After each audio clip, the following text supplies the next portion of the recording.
rehetra rehetra moa zany aloha voalohany amin'ny fatratrarana ny farantaona sy ny taona vaovao dia raha tsika nahita teo iny fa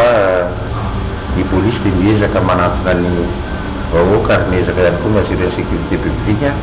mba ho toko an'ilay vahoaka na zanatrany koa fotoana manokana zao ka noho zany dia miaraka amin'ny staff moa ny direction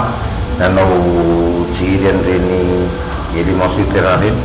mba ho trapany élément ihany koa fa tsy ny polisy kely grade entre guillemets ihany no miasa fa ny polisy ray manontolo no miasa ho amin'ny vahoaka sady ho an'ny assurance ho amin'ny vahoaka zay no assurance ihany koa ny polisy hoe tsy miasa rery izy ireo dia entina ilazana fa milamina ny tanànany Tomasina ary izahana ny ampilamina azy araka ny tokony izy. Ny ezaka ny filaminana moa zany na ny baiko entitra midina avy any ambony tsy mandritra fety any fa mialoha mandritra ary aorianany fety no ezahana ny afisy fandripahalemana mafimafy kokoa na zanaty zany hoe efa asan-davanandro mitohy foana ihany ary ezaka hatrany ny polisy firenenany amin'izay samy mahatsapany tena ny tsirairay sy ny ekipa tsirairay ray manontolo ary eto moa zany dia misaotra ihany koa ny polisy rehetra zay manao ny entry ny zavatra amin'ny fitandrona fahalemana zay ary misaotra ihany koa vahoakany Tomasina amin'ny fifanampiana sy fanoloran-tanana ahafahanay mampandeha hatrany ny asan'ny filaminam-bahoaka. Raha amin'izao fotoana andresantsika zao zany aloha hatreto dia mbola vakitrano no misy moa ny raha fezina eo amin'ny fajanty mahery ny polisy mpanitaka eraky ny Tomasina mbotsika ny teny zao miasa any anarabe misy na nalapasy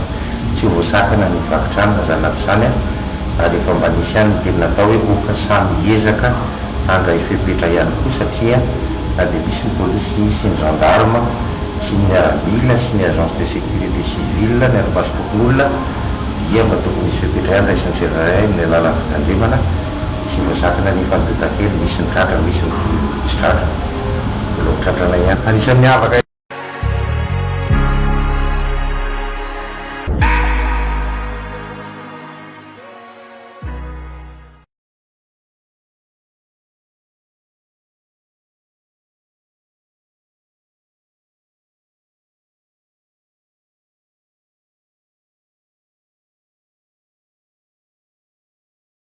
Voalohany indrindra dia misaotra anareo izay nanatona an'ity faritra tetezan-toina zany hoe raha ny marina indrindra ny amin'ny pasiposy.